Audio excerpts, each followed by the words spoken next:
I'm Dr. Preeti, naturopathy physician, acupuncturist, diabetologist, and wellness coach. So today's our topic is about obstructive sleep apnea. So obstructive sleep apnea is caused by the collapse of pharyngeal airway passage. Okay, మనకి pharyngeal airway passage ఏదైతే ఉంటుందో అది collapse అవ్వడం వల్ల మనకి sleep apnoea అనేది వస్తుంది. So ఈ స్లీప్ యాప్నియా కూడా might be either because of two things అనమాట. ఐదర్ బికాస్ ఆఫ్ అబ్స్ట్రక్షన్ ఒక్కటైతే, ఇంకొకటి వచ్చేసి బ్రెయిన్ నుంచి మనకి సరిగ్గా సిగ్నల్స్ రాకపోవడం కూడా second might be the reason అవ్వచ్చు.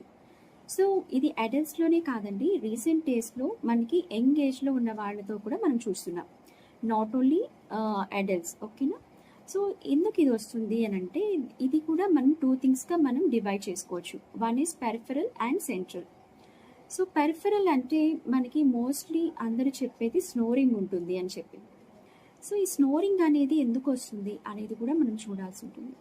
సో వేరే స్నోరింగ్ ఒక్కటే రీజనా, గురక ఒక్కటే రీజనా అనుకుంటే కాదండి. ఇప్పుడు నాసల్ డీవియేషన్ ఉండే వాళ్ళకి కానివ్వండి, లేకుంటే పాలిప్స్ అనేవి ఉంటాయి. నాసల్ డీవియేషన్ అంటే మనకి అయితే నోస్ బోన్ ఉంటుందో అది వన్ సైడ్కి డీవియేట్ అయి ఉంటుంది అనమాట.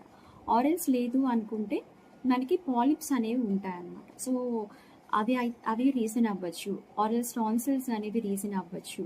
థైరాయిడ్ ఇష్యూస్ ఉన్న వాళ్ళకి కానివ్వండి, మెయిన్గా ఒబేసిటీ వాళ్ళకి కానివ్వండి, అండ్ వాయిస్ బాక్స్ ఒక ప్రాబ్లం అవ్వచ్చు. లేకుండా ఉంటే యూజువల్గా ఒబేసిటీ పేషెంట్స్లలో వాళ్ళు ఎక్కువ ఓవర్ వెయిట్ ఉండడం వల్ల వాళ్ళ నెక్ లెంత్ అనేది చాలా డిక్రీజ్ అయిపోతుంది అనమాట. లేకుండా ఉంటే బై బర్త్ వాళ్ళకి షార్ట్ నెక్తో కూడా పుట్టచ్చు. సో డిఫరెంట్ రీజన్స్ అవ్వచ్చు అనమాట. వెరాజ్ సెంట్రల్ అంటే వాళ్ళకి ఇన్బిల్ట్గా వాళ్ళకి రావచ్చు, లైక్ బ్రెయిన్ నుంచి సిగ్నల్స్ రాకపోవడం అనేది it might be the one of the reason. So అది వేరే కండిషన్ అవుతుంది. We have to check it what might be the reason for that. So ఈ టూ రీజన్స్లలో మనం చూస్తున్నది వచ్చేసి ప్రాబబ్లీ మనం లైఫ్ స్టైల్ అనేది చేంజ్ చేసుకోవాలి అనేది. ఓకేనా? సో దీన్ని క్లాసిఫై చేస్తే, so what are the symptoms? వీళ్ళు స్లీప్ యాప్నియా ఉండే వాళ్ళకి మోస్ట్లీ వాళ్ళ దగ్గర నుంచి హిస్టరీ తీసుకోవడం కంటే వాళ్ళ పేరెంట్స్ కానివ్వండి, పార్ట్నర్ కానివ్వండి, ఆర్ఎల్స్ హాస్టల్స్లో ఉంటే వాళ్ళ ఫ్రెండ్స్ దగ్గర నుంచి వాళ్ళ కండిషన్ ఏంటి అని తెలుసుకోవడం అనేది చాలా important.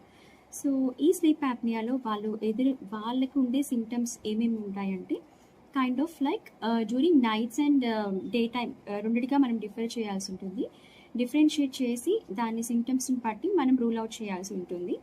So during night times వాళ్ళకి ఎక్కువగా స్వెట్ రావడం కానివ్వండి, ఎక్కువ వేకప్స్ అంటే వాళ్ళు మధ్యలో లేవడం కానివ్వండి, కైండ్ ఆఫ్ ఇన్సోమియా ఉండడం కానివ్వండి, ఆరల్స్ వాళ్ళకి స్నోరింగ్, ఎఫ్కోర్స్ స్నోరింగ్ ఉంటుంది డెఫినెట్గా వాళ్ళకి, అండ్ షార్ట్నెస్ ఆఫ్ బ్రెత్ అవ్వడం కానివ్వండి, సడన్గా వాళ్ళకి ఏదో గుండెల మీద భారంగా ఉన్నట్టు సో అలా ఉండడము, సడన్గా వాళ్ళకి జర్కీ మూమెంట్స్ రావడం, ఇలాంటివన్నీ జరుగుతూ ఉంటాయి డ్యూరింగ్ నైట్స్.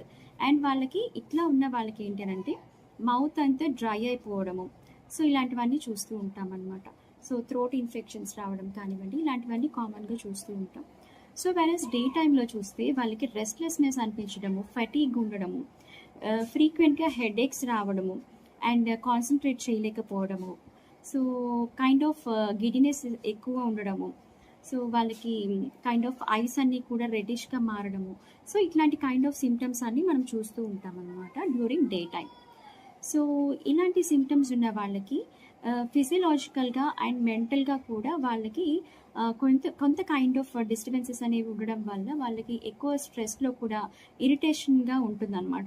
ఏ చిన్నదానికైనా సరే ఎక్కువ ఇరిటేషన్ అనేది వస్తూ ఉంటుంది. So most of the people వాళ్ళు బాగానే నిద్రపోతున్నారు అనుకుంటారు, కానీ వాళ్ళకి చాలా రెస్ట్లెస్నెస్ అనేది ఉంటుంది.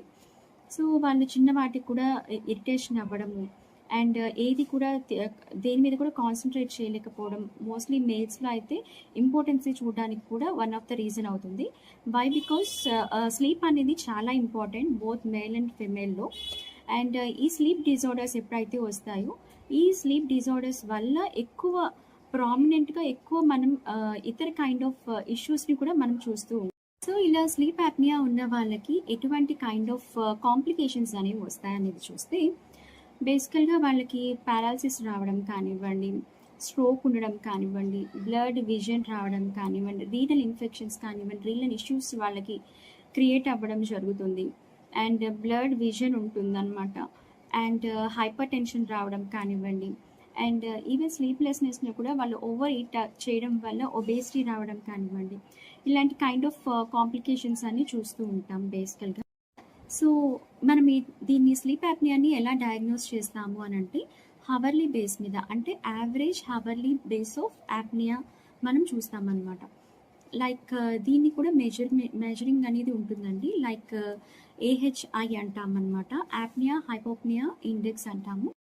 సో ఈ స్లీప్ యాప్నియాని ఎలా డయాగ్నోస్ చేయాలి అని అంటే వన్స్ డాక్టర్ దగ్గరికి విజిట్ చేసినప్పుడు వాళ్ళు 2 థింగ్స్ అండి ట్రీట్మెంట్ సెక్షన్లో వాళ్ళు డయాగ్నోస్ చేయడానికి ఏంటి అని అంటే ఫస్ట్ థింగ్ వచ్చేసి పాలిసోమ్నోగ్రామ్ అనేసి ఒకటి, అండ్ సెకండ్ థింగ్ వచ్చేసి ఇంట్లోనే చేసుకోవచ్చు అనమాట, హోమ్ స్లీప్ స్టడీ అనేసి 2 ఉంటాయండి.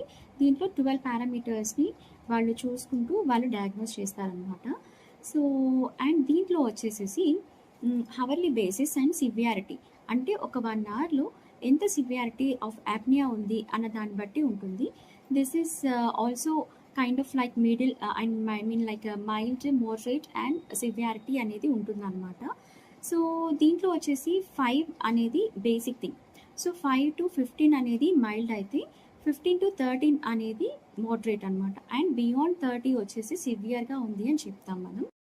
సో ఈ ఇష్యూస్లో ట్రీట్మెంట్లో వాళ్ళకి కంటిన్యూస్గా ఎయిర్వే అనేది సరిగ్గా తీసుకోలేరు కాబట్టి వాళ్ళకి సిప్యాప్, బైప్యాప్ అంటే కంటిన్యూస్ పాజిటివ్ ఎయిర్వే ప్రెషర్ అనేసి ఇట్లా వాళ్ళకి 2 థింగ్స్గా, ఒకవేళ లేదు అని అంటే ఇంకా వాళ్ళకి కార్బన్ డైఆక్సైడ్ వాళ్ళకి రిలీజ్ అవ్వట్లేదు అని అంటే బైప్యాప్గా కానివ్వండి, అండ్ వాళ్ళకి 2 ఎయిర్వే ప్యాసేజ్ ఇట్లు కార్బన్ డైఆక్సైడ్ ప్యాసేజ్ కానివ్వండి 2 ఇబ్బందిగా ఉన్నప్పుడు ఆక్సిజన్ కూడా పెట్టి వాళ్ళకి ట్రీట్మెంట్ ఇవ్వడం అనేది జరుగుతుంది.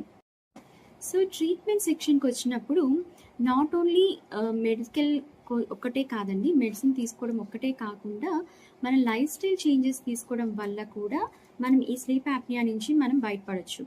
అండ్ మనకి లైఫ్ స్టైల్ మోడిఫికేషన్లో 90% ఆఫ్ ఛాన్సెస్ అనేవి ఉన్నాయన్నమాట మనకి ఈ స్లీప్ యాప్నియా నుంచి మనం రికవర్ అవ్వడానికి. సో ఫస్ట్ థింగ్ వచ్చేసి ఒబేసిటీ. సో ఒబేసిటీగా ఉన్న వాళ్ళకి డెఫినెట్గా ఈ స్లీప్ యాప్నియా అనేది ఛాన్సెస్ అనేవి హైగా ఉంటాయి కాబట్టి వాళ్ళు ఐడియల్ వెయిట్కి రావడానికి చూసుకోవాలి. ఇఫ్ ఇన్ కేస్ వాళ్ళకి సెంట్రల్ ఒబేసిటీ ఎక్కువ ఉంటే కనుక డెఫినెట్గా వాళ్ళు దానికి తగ్గ ఫిజికల్ యాక్టివిటీని పెంచుకుంటూ అండ్ వాళ్ళ లైఫ్ స్టైల్లో వాళ్ళకి చేంజెస్ తీసుకువచ్చుకోవాలి. అండ్ స్లీపింగ్ ప్యాటర్న్స్లో కూడా ఒకే టైంలో పడుకోవడం, ఒక టైంలో లేవడం అనేది అలవాటు చేసుకోవాలి.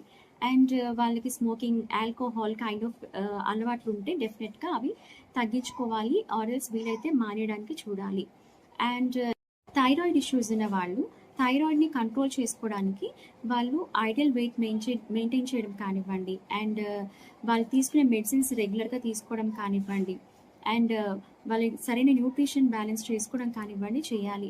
అండ్ టైప్ 2 డయాబెటీస్ వాళ్ళు కూడా దీనికి ఎక్కువగా వీళ్ళు సఫరర్స్ కాబట్టి డయాబెటీస్ ఉన్న వాళ్ళు కూడా వాళ్ళకి ఇన్సులిన్ లెవెల్స్ అనేవి హైక్ అవ్వకుండా వాళ్ళు కంట్రోల్ చేసుకునేలాగా వాళ్ళ లైఫ్ స్టైల్ మోడిఫికేషన్లో డయట్ అండ్ ఎక్సర్సైజెస్ ఇంక్లూడ్ చేసుకొని వాళ్ళ ఫిజికల్ యాక్టివిటీ ఎప్పుడైతే ఇంక్లూడ్ చేసుకుంటూ ఉంటారో దాన్ని బట్టిగా కూడా ఈ 90% ఈ స్లీప్ యాప్నియా అనేది కంట్రోల్ చేసుకోవచ్చు.